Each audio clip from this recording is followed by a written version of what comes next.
जय जगन्नाथ फ्रेंड मु Om daily story with Om YouTube channel को आपण मानक स्वागत जनाऊँ। आज आम जड़े भारतर प्रेरणादायक व्यक्ति सफलता कहानी विषय आलोचना करिया। सी होउछन्ते आम समस्त प्रिय डॉक्टर एपीजे अब्दुल कलाम। 1931 मसीह तमिलनाडुर रामेश्वर ठारे जन्मग्रहण होता। परिवार आर्थिक परिस्थिति बहुत खराब थिला।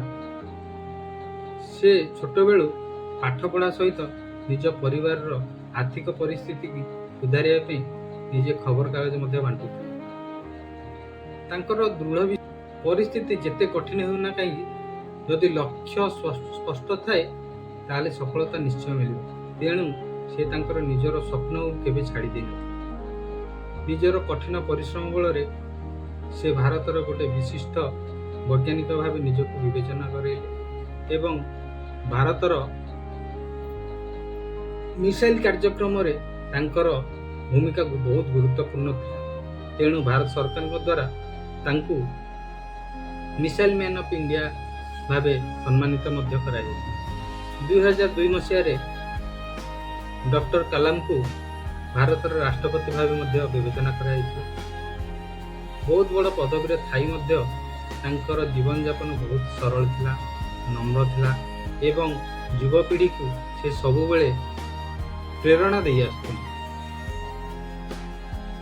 फ्रेंड्स, तो आम कलामकर जीवनी कहानी आमको यही शिक्षा मिलूँ, स्वप्न केवल शोला बेले देखा जाए। आपण मैंने स्वप्न देखंतु जहाँ जो स्वप्न को पूरण करने आपन को दिन राति परिश्रम करी सफलतार पहाड़ आड़ को गति कर आपण जे कौन परिस्थिति रुहतु ना कहीं आपणकर परिश्रम और दृढ़ संकल्प ही आपणकर सफलतार निकटरे पहुंचे। किंतु सही स्वप्न को साकार करने निरंतर परिश्रम और धैर्य ही सफलतार प्रथम चाबी। स्वप्न ही सफलतार प्रथम पाठ। तेणु आज आपण मैंने निजर शिक्षा एवं निजर स्वप्न को देखिया बंद करंतु नहीं, कारण स्वप्न ही सफलतार प्रथम पाठ। धन्यवाद। जय जगन्नाथ।